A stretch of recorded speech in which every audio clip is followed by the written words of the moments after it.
انزلناہ فی لیلۃ القدر، اے میرے بندو ہم نے قرآن کو لیلۃ القدر میں اتارا ہے۔ وما ادراک ما لیلۃ القدر، اور تم کیا جانو کہ لیلۃ القدر کیا ہے؟ لیلۃ القدر خیر من الف شہر، اور یہ لیلۃ القدر 1000 مہینے سے بہتر ہے۔ 1000 مہینے کے برابر نہیں کہا، 1000 مہینے سے بہتر ہے۔ کتنی بہتر ہے اللہ جانتا ہے۔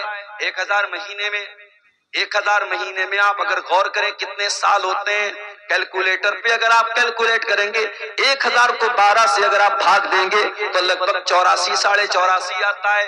یعنی اگر آپ نے لیلۃ القدر کو پا لیا، آپ نے شب قدر کو پا لیا، اور اس میں آپ نے تہجد پڑھ لیا، اس میں آپ نے تلاوت کر لی، اس میں آپ نے اللہ کا ذکر کر لیا، اس میں آپ نے اللہ کی راہ میں دان دے دیا، اس میں آپ نے اللہ تعالیٰ کی بارگاہ میں آنسو بہا دیے، اس ایک رات میں آپ نے جو بھی عبادت کی ہے وہ عبادت 84 سال سے بھی زیادہ بہتر ہے۔ 84 سال نیکی کرنے کا جو ثواب ہے وہ ایک رات میں، اور رات کب شروع ہوتی ہے؟ مغرب کے بعد سے لے کر کے فجر تک رہتی ہے، یعنی میکسیمم 12 گھنٹے کی وہ رات ہے۔ 12 گھنٹے کے اندر آپ کو اللہ تعالیٰ نے ایسی رات دے دی ہے کہ آپ اس میں اگر کوئی نیکی کریں گے تو آپ کو 84 سال سے بھی زیادہ کا ثواب ملے گا۔ وہ مبارک رات اسی رمضان میں آتی ہے میرے پیارے ساتھیو، اور وہ کب آتی؟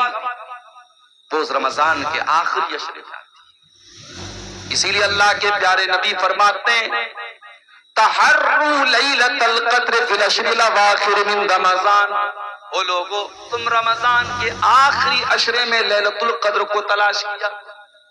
اور اسی لیے جب رمضان کا آخری عشرہ آتا تھا، جب آخری 10 دن آتے تھے، اما عائشہ فرماتی ہیں اللہ کے پیارے نبی پوری رات جاگا کرتے تھے، پوری رات جاگا کرتے تھے، اور اپنی بیویوں کو بھی جگایا کرتے تھے، اور کمر کس لیتے تھے۔ کمر کس لینے کا مطلب یہ کہ ایکٹیو ہو جاتے تھے۔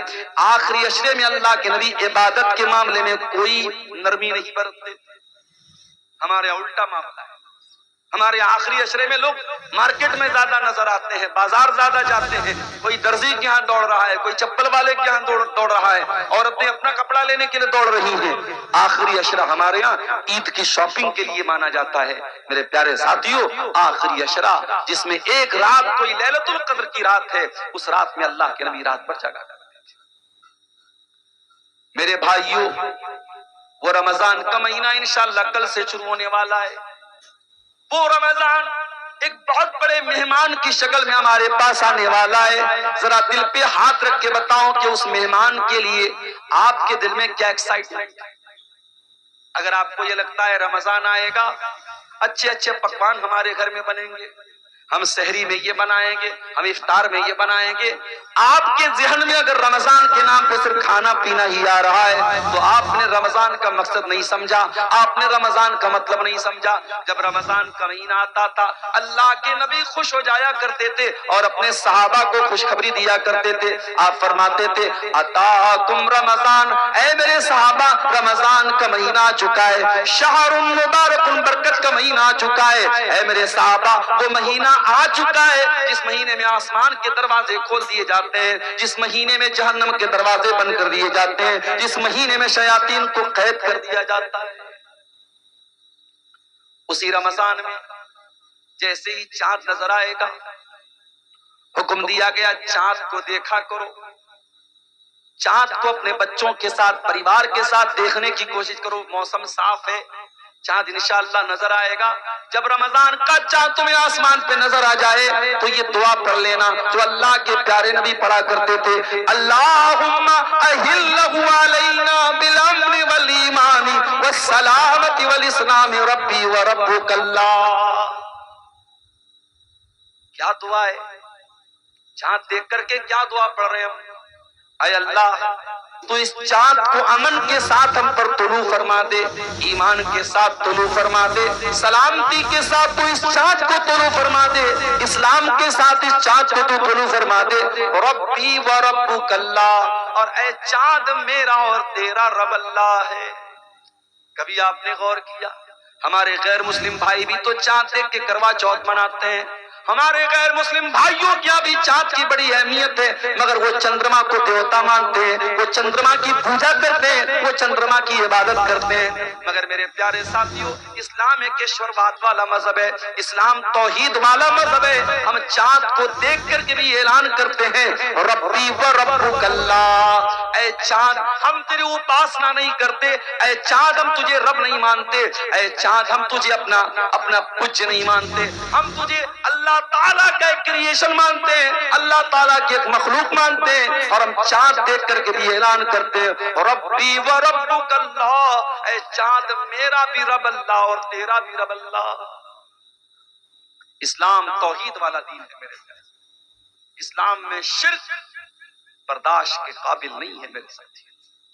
اسلام تو وہ مذہب ہے کہ تمام نمازوں میں ہم رکوع کرتے ہیں، سجدہ کرتے ہیں، مگر جنازے کی نماز میں ہم رکوع اور سجدہ نہیں کرتے۔ کیوں نہیں کرتے؟ سامنے مردہ رکھا ہوا ہے، سامنے جنازہ رکھا ہوا ہے، اگر جنازے کی نماز میں رکوع ڈالا جاتا اور سجدہ ڈالا جاتا تو یہ میسج جاتا کہ اسلام تو مردے کے آگے سجدہ کروا رہا ہے، اسلام تو مردے کے آگے جھک رہا ہے۔ اس لیے جنازے کی نماز میں کوئی رکوع اور سجدہ نہیں ہے۔ جنازہ رکھا ہوا ہے، ہم جنازے کی نماز پڑھتے اس میں کوئی رکوع سجدہ نہیں ہے۔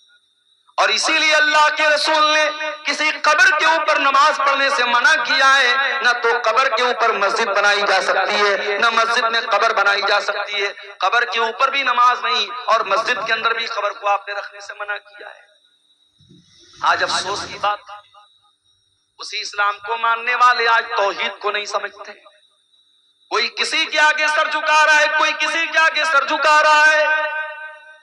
اور آپ کی شیرشاہ آبادی برادری میں جو پوری اہل حدیث برادری ہے، آج آپ کی برادری میں بھی بہت ساری ایسی چیزیں ہونے لگی ہیں جو توحید کے خلاف ہے، معاف کیجیے گا۔ بہت سارے گھروں میں جہالت کی وجہ سے، تعلیم کی کمی کی وجہ سے آج بچے پیدا ہونے کے بعد ہی ان کے گلے میں دھاگا ڈال دیا جاتا ہے۔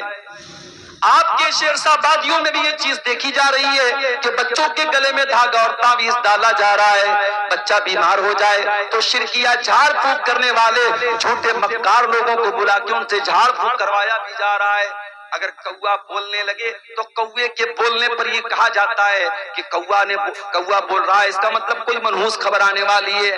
اس طریقے کی الٹی سیدھی روایتیں اور الٹی سیدھی چیزیں آج ہمارے اہل حدیثوں کے اندر بھی میرے پیارے ساتھیوں پائی جانے لگی ہیں۔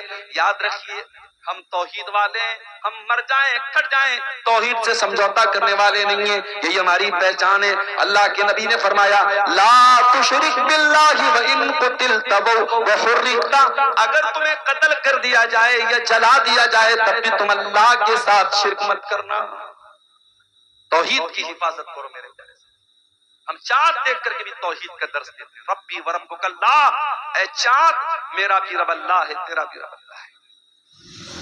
ایک اور میسج ملا چاند کی دعا سے، دنیا کہتی ہے مسلمان تو آتنکوادی ہوتا ہے، کہنے والے کہتے ہیں سارے مسلمان تو آتنکوادی نہیں ہوتے لیکن سارے آتنکوادی مسلمان ہوتے ہیں، کہنے والے اسلام کو آتنکواد کے ساتھ جوڑتے ہیں۔ او لوگوں، اسلام آتنکواد کا دھرم کیسے ہو سکتا ہے؟ اسلام دہشت گردی کا مذہب کیسے ہو سکتا ہے؟ اسلام تو چاند دیکھ کر کے بھی امن اور شانتی کی دعا سکھا رہا ہے۔ ہم چاند دیکھ کر کے بھی کیا دعا کر رہے ہیں؟ ہم یہ دعا نہیں کر رہے ہیں اے اللہ اس چاند کو دیکھنے کے بعد تو صرف ہم کو بھلائی عطا فرما، ہم کہتے ہیں اللہم اہلہ علینا بالامن والایمان والسلامت والاسلام۔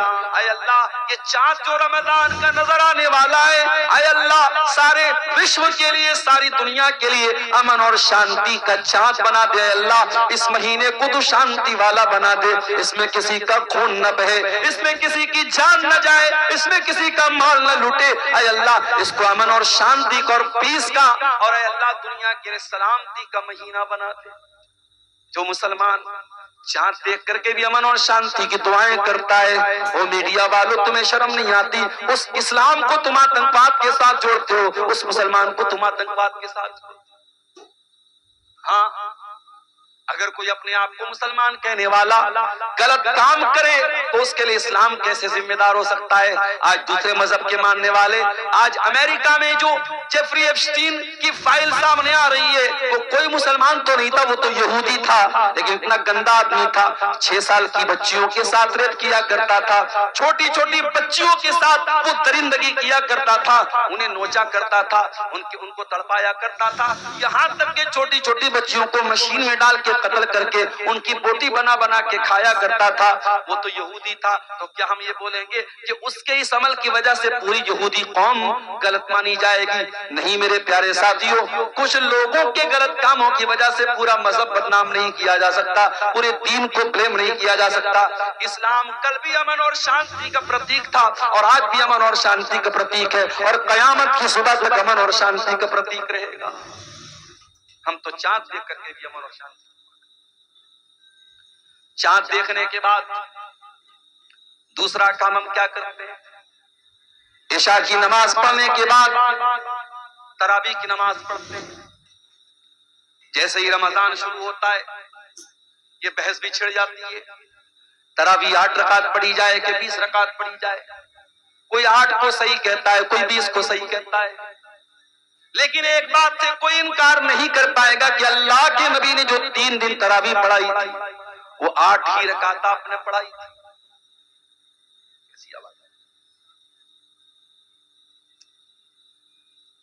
3 دن تک اللہ کے نبی نے جو تراویح کی نماز پڑھائی تھی وہ 8 رکعت تھی، اس میں کسی کو شک نہیں ہے میرے پیارے ساتھی۔ حضرت عائشہ سے پوچھا گیا اللہ کے پیارے رسول کی رمضان کی نماز کیسی تھی؟ تراویح کی نماز جس کو ہم کہتے ہیں، اسی کے بارے میں سوال کیا گیا، عائشہ کیف کانت صلاۃ رسول اللہ صلی اللہ علیہ وسلم کی رمضان، اللہ کے رسول کی رمضان کی نماز کیسی تھی؟ سوال کرنے والا تراویح کے بارے میں سوال کر رہا ہے، اللہ کے پیارے نبی فرماتے ہیں ما کان یزید رسول اللہ صلی اللہ علیہ وسلم علی 11 رکعت، اللہ کے نبی 11 رکعت سے زیادہ کبھی نہیں پڑھتے تھے، فی رمضان ولا فی غیرہ، نہ تو رمضان میں آپ پڑھتے تھے نہ غیر رمضان میں پڑھتے تھے۔ پتہ یہ چلا کہ تراویح کی نماز کوئی الگ نماز نہیں ہے، یہ وہی تہجد کی نماز ہے جو اللہ کے نبی سال کے باقی 11 مہینے 11 رکعت پڑھا کرتے تھے، اسی نماز کو آسان بنا کر کے ہم عشاء کے فوراً بعد پڑھ لیتے ہیں تاکہ جو لوگ رات میں اٹھ کر کے تہجد نہیں پڑھ سکتے وہ بھی رمضان میں تراویح پڑھ سکیں۔ بھائی تہجد کی نماز بڑے خوش نصیب لوگوں کو حاصل ہوتی، سب لوگ تو تہجد نہیں پڑھتا۔ قرآن میں اللہ تعالیٰ جب اپنے متقی بندوں کا ذکر کرتا ہے تو ان کی پہچان بتاتا ہے، وہ تہجد پڑھتے ہیں۔ کہیں اللہ فرماتا ہے کانوا قلیلا من اللیل ما یہجعون، میرے متقی بندے رات کو بہت کم سوتے ہیں اور رات میں تہجد کی نماز پڑھتے ہیں۔ کہیں اللہ نے فرمایا تتجافی جنوبہم عن المضاجع یدعون ربہم خوفا وطمعا، میرے متقی بندے اپنے بستر سے الگ ہو کر کے اللہ کی بارگاہ میں تہجد پڑھتے ہیں، یدعون ربہم خوفا وطمعا، وہ اپنے رب سے دعائیں کرتے ہیں، کبھی اللہ کے عذاب سے ڈرتے ہیں، کبھی اللہ کی رحمت کی امید رکھتے ہیں، وَمِمَّا رَزَقْنَاهُمْ يُنْفِقُونَ، اور تہجد پڑھنے کے بعد اللہ کی راہ میں صدقہ خیرات کرتے ہیں۔ وہی تہجد کی نماز رمضان میں تراویح کے نام سے پڑھی جاتی ہے اور اللہ کے نبی نے اس کو 11 رکعت ہی پڑھا ہے۔ میرے پیارے ساتھیوں، ہمیں اور آپ کو بھی چاہیے کہ ہم تراویح پڑھیں، لیکن ہاں ایک بات یاد رکھیے، تراویح کی نماز کو آج ہمارے یہاں ایک ہوا بنا دیا گیا، بہت مشکل بنا دیا گیا۔ نہیں، تراویح کو آپ بہت مشکل مت بنائیے میرے پیارے ساتھیوں۔ اگر ہمارے نوجوانوں کا اسٹیمینا بہت کمزور ہو چکا ہے اور وہ بیچارے بہت لمبی تراویح نہیں پڑھ پا رہے تو ٹھیک ہے، آپ ہلکی ہی تراویح پڑھائیے۔ ہلکی سے مراد یہ ہے کہ اگر ایک پارہ پورا اگر امام پڑھ رہا ہے اور ایک پارے میں سارے لوگ شامل ہو سکتے ہیں تو ایک پارہ پڑھایا جائے، اگر ایک پارہ بھی لوگ نہیں پڑھ پا رہے تو ایک پارے سے بھی کم پڑھا جا سکتا ہے، لیکن کوشش یہ کیجئے کہ تراویح کی نماز پورے مہینے پڑھی جائے۔ جو یہ طریقہ ہمارے یہاں چلا ہے کہ 3 دن تراویح پڑھتے ہیں، 5 دن تراویح پڑھتے ہیں، اس کے بعد مسجدوں میں سناٹا چھا جاتا ہے، یہ طریقہ غلط ہے اور کسی بھی حدیث سے یہ طریقہ ثابت نہیں ہے کہ صرف 3 دن تراویح پڑھی جائے۔ اللہ کے نبی فرماتے ہیں من قام رمضان ایمانا واحتسابا، جو رمضان میں قیام اللیل کرتا ہے، جو رمضان میں تراویح کی نماز پڑھتا ہے ایمان کے ساتھ اور ثواب کی نیت کے ساتھ، یہ 2 چیزیں بہت ضروری ہیں۔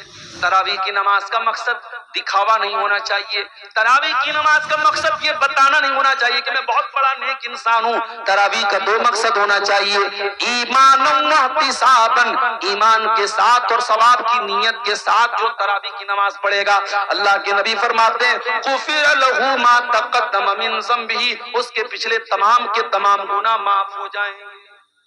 اور یہ بھی یاد رکھیے، ابھی آج ایک فون میرے پاس آیا، مولانا میں ایک جگہ ڈیوٹی کر رہا ہوں، 12 بجے رات تک میری ڈیوٹی ہے، میں ڈیوٹی سے آنے کے بعد جماعت تو مجھے نہیں ملے گی، کیا میں اکیلے تراویح کی نماز پڑھ سکتا ہوں؟ میں نے کہا آپ پڑھ سکتے ہیں، جائز ہے، لیکن یہ بات یاد رکھیے کہ تراویح کی نماز جماعت سے پڑھنا افضل ہے، جماعت سے پڑھنا افضل اور بہتر ہے، اس لیے کہ اللہ کے نبی نے فرمایا من قام مع الامام حتى ينصرف كتب له قيام الليل، جو امام کے ساتھ قیام اللیل کرتا ہے، جو امام کے ساتھ تراویح کی نماز پڑھتا ہے، اس کو پوری رات تہجد پڑھنے کا ثواب ملتا ہے۔ اس لیے میرے بھائیوں، مسجد میں تراویح کا اہتمام کرو اور عورتوں کے لیے بھی انتظام کرو تاکہ مائیں بہنیں بھی اس ثواب میں شامل ہو سکیں، مرد حضرات بھی تراویح پڑھیں، اور پردے کے ساتھ عورتوں کا بھی انتظام کرو، عورتیں بھی جا کے تراویح کی نماز۔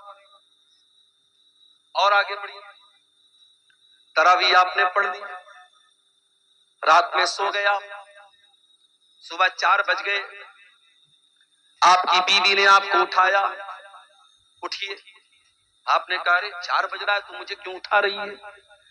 بیوی نے کہا شاید آپ بھول گئے آج پہلا روزہ ہے، چلیے سحری کر لیجیے۔ آپ اٹھے، برش کیا آپ نے، منہ دھویا آپ نے، دسترخوان پہ بیٹھ کے بیوی نے جو سحری میں بنایا تھا وہ سحری آپ کھانے لگے۔ 4 بجے صبح آپ نے تو کبھی ناشتہ نہیں کیا تھا، آپ تو صبح 8-9 بجے ناشتہ کرتے تھے، یہ 4 بجے کون سا ناشتہ ہو رہا ہے؟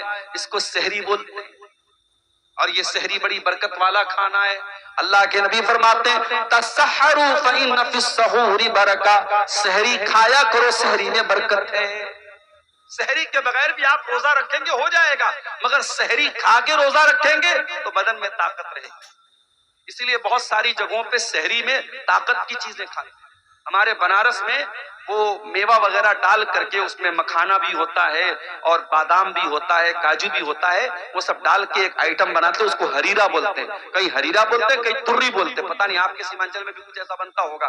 تو آپ سحری میں اس طریقے کی چیزیں جب کھا لیتے ہیں تو پھر پورے دن ایک انرجی رہتی ہے بدن میں۔ اگر آپ سحری نہیں کھائیں گے، مان لیجئے کوئی سویا رہ گیا رات میں، بیچارہ وہ ارادہ کر کے سویا تو میں صبح سحری کر کے روزہ رکھوں گا، لیکن نیند نہیں کھل پائی اور فجر کا ٹائم ہو گیا اور تب اس کی نیند کھلی، تو روزہ وہ رکھے گا کہ نہیں رکھے گا؟ روزہ رکھے گا، روزہ ہو جائے گا، مگر جب بغیر کچھ کھائے پیے روزہ رکھے گا تو کمزوری رہے گی، اس لیے سحری ضرور کرنا چاہیے۔ ہم نے صبح 4 بجے سحری کر لی، 5 بجے فجر کی اذان ہونے والی ہے، ہم نے 10 منٹ میں 15 منٹ میں سحری کر لی، اب ہمارے پاس 45 منٹ کا ٹائم ابھی اذان تک بچا ہے۔ ہم نے سوچا بستر پہ چل کے تھوڑا آرام کر لیتے ہیں، جیسے ہی بستر پہ آرام کرنے گئے نیند آ گئی اور فجر کی نماز ہماری بستر پہ چلی گئی۔